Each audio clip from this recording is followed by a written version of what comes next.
Albums are dying. Is that something we want to watch right now?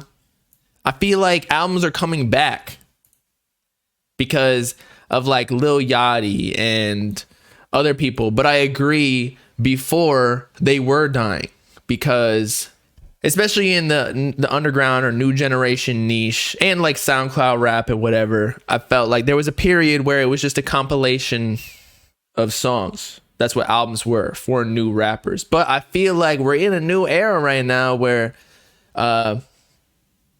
it's getting better. Like artists are starting to add more theme to it, like Whole Lotta Red and Eternal Take. That was kind of the start. And since Uzi and Cardi are the most influential for the newest artists, I feel like it's coming back. But yeah, maybe you're right. TikToks and playlisting,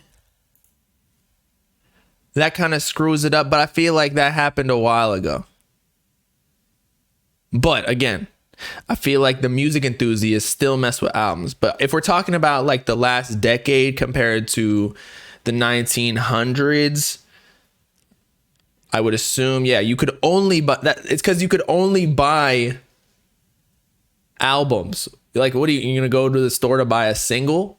Like, you couldn't. There was no streaming services, so there was like less access. There was no YouTube. There was no SoundCloud where you could just go listen to one song. It's like, nah.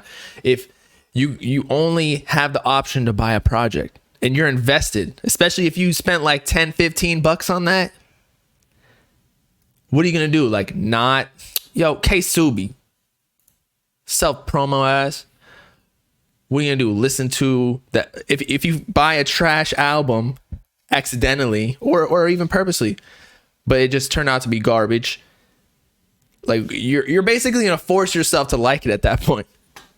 Whereas now, that's why it's more fast food, because if you don't like a song, it's not like you paid for it. So I think that's another reason why. Also, it's easier to make music. Before, you needed a studio. There was no microphones you could buy on Amazon for like 50 bucks. Shit, my setup isn't even that expensive. My setup is probably like, actually my computer is everything. My setup is probably like 4 or 5K now. But before, all I really needed, I had a Mac laptop, which I had anyway. And this USB mic, that's probably like $100 when I first did Facecam. What else did I have? I didn't have my PC. I didn't have anything like that. It really doesn't take much. Light flex. Hey, man. 5K ain't even that much for a YouTuber, I feel like. I know people who got a whole 5K Big Mac computer monitor. I like being cheap. Instead of flexing expensive things that I got, I'd rather flex how I got something, buy one get one free. Like how I went to the grocery store last week. I was flexing my what was it, what is the Japanese steak or ground beef? It's called like, what is it, man? Japanese beef called, it's like Wagyu. I got Wagyu beef. Usually it's like $8.99, $9.99. So I don't usually get it. I get whatever's on sale when it comes to beef, chicken. Right now, I got 4 packs of chicken tenderloin, which is like the leanest thing you can get. Usually that's expensive because it's tenderloin. You know, bodybuilders be eating that. Athletes. But it was buy one, get one free. So I got like 4 pounds for like $12. And I was like, I'm the man. Same thing with the Wagyu though. For $9.99, I got 2 pounds of that grade A meat in my mouth. Pause.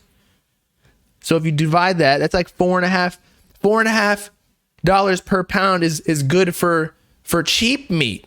And I got the Wagyu. What about seafood?